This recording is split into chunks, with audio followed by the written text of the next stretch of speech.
দইটা কেটে দেখিয়ে দিচ্ছি।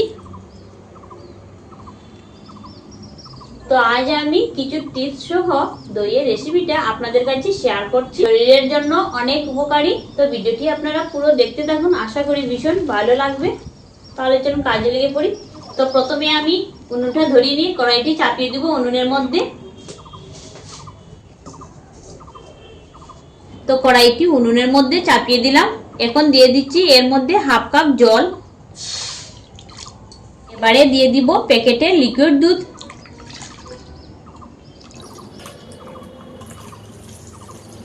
এখানে আমি 1 লিটার লিকুইড দুধ নিয়েছি। দুধটা হালকা গরম হওয়ার পর এই পাত্রের মধ্যে কিছুটা নিয়ে নিচ্ছি। দুধটা ফুটে উঠুক, ততক্ষণে যে দুধটা আমি এই পাত্রের মধ্যে সরিয়ে রেখে দিয়েছিলাম এর মধ্যে 10 টাকা দামের 1 প্যাকেট গুঁড়ো দুধ দিয়ে দিচ্ছি। ভালো মতো মিশিয়ে নিব।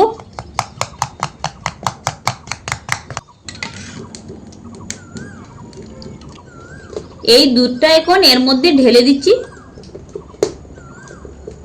এইভাবে গুঁড়ো দুধ দিয়ে দিলে দইয়ের স্বাদটা কিন্তু দ্বিগুণ বেড়ে যায়। 1 লিটার দুধকে জাল দিয়ে 900 ml বানিয়ে নিব। আর লক্ষ্য রাখতে হবে দুধের মধ্যে যেন সরটা না বসে, তাই অনবরত নেড়েচেড়ে দুধটাকে জাল দিয়ে নিতে হবে।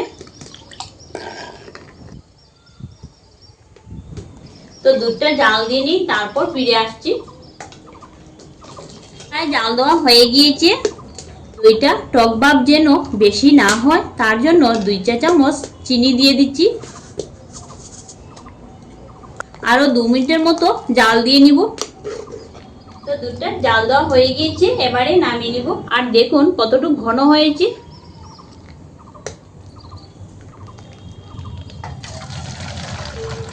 তো দুধটা আমি অন্য পাত্রে নামিয়ে নিলাম।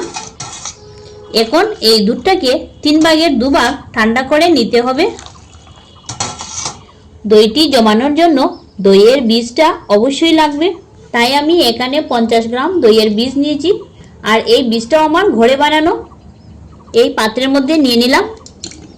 আর এই দইয়ের বীজটা কিন্তু ফ্রিজের হলে হবে না, নর্মাল তাপমাত্রা থাকতে হবে। ভালো মতো ফেটিয়ে নিব। তো ভালো মতো দইয়ের বীজটা ফেটিয়ে নিয়েছি। দইটি আমি এই মাটির ভাঁড়ে বসাবো। কিছুটা দইয়ের বীজ আমি এই ভাঁড়ের মধ্যে লাগিয়ে নিব। তো ভাঁড়ের মধ্যে দইয়ের বীজটা আমি ভালো মতো লাগিয়ে নিয়েছি। আর এদিকে দুধটাও 3 ভাগের 2 ভাগ ঠান্ডা হয়ে গিয়েছে। আর দেখুন একটা হাতের আঙ্গুলে তাপটা সহ্য করে নিতে পারছে। বেশি ঠান্ডা হলে কিন্তু হবে না। এখন আমি এর মধ্যে দইয়ের বীজটা 4 চামচ দিয়ে দিচ্ছি। ভালো মতো মিশিয়ে নিব। দুধটা ঠান্ডা হওয়ার আগে দ্রুত এই কাজটা করে নিতে হবে। আর পুরোপুরি ঠান্ডা হয়ে গেলে কিন্তু দইটা জমবে না। এখন আমি এই মাটির ভাঁড়ের মধ্যে ঢেলে দিচ্ছি। তো দুধটা নিয়ে নিলাম। এখন একটি পেপারের সাহায্যে উপর দিকটা বন্ধ করে নিচ্ছি। তবে সুতো দিয়ে চারদিকটা বেঁধে নিচ্ছি। তো বেঁধে নিয়েছি। এখন এই মাটির ভাঁড়টাকে গরম জায়গায় বসিয়ে রেখে দিতে হবে দইটা জমে আসার জন্য। তার জন্য একটি পাটের বস্তার মধ্যে মাটির ভাঁড়টা রেখে দিচ্ছি। উপরে আরো কিছু গরম কাপড় রেখে দিব। তো মাটির ভাঁড়টা গরম কাপড়ের মধ্যে বসিয়ে রেখে দিলাম। আর দইটি জমে আসতে পুরো 10 ঘন্টা সময় লাগবে। তো 10 ঘন্টা পর ফিরে এসে আপনাদেরকে দেখিয়ে দিব। তো বন্ধুরা, পুরো 10 ঘন্টা পর এখন আমি দেখে নিব দইটা কেমন হলো। গরম কাপড়টা সরিয়ে নিচ্ছি।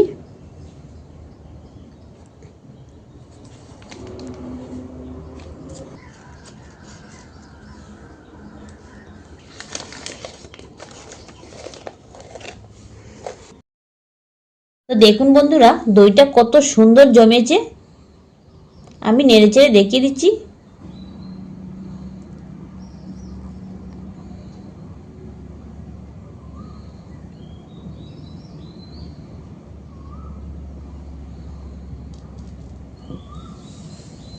দইটা কেটে দেখিয়ে দিচ্ছি।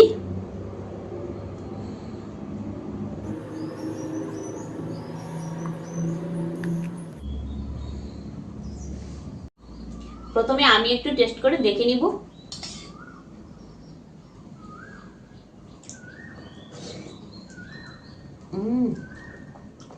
অসাধারণ। সত্যি অনেক সুন্দর লাগছে খেতে। তো বন্ধুরা, এই টিপসগুলো ফলো করে আপনারাও একবার ঘরে ট্রাই করে দেখবেন। আর ভিডিওটি ভালো লেগে থাকলে চ্যানেলটি সাবস্ক্রাইব করে আমাদের পাশে থাকবেন। ধন্যবাদ।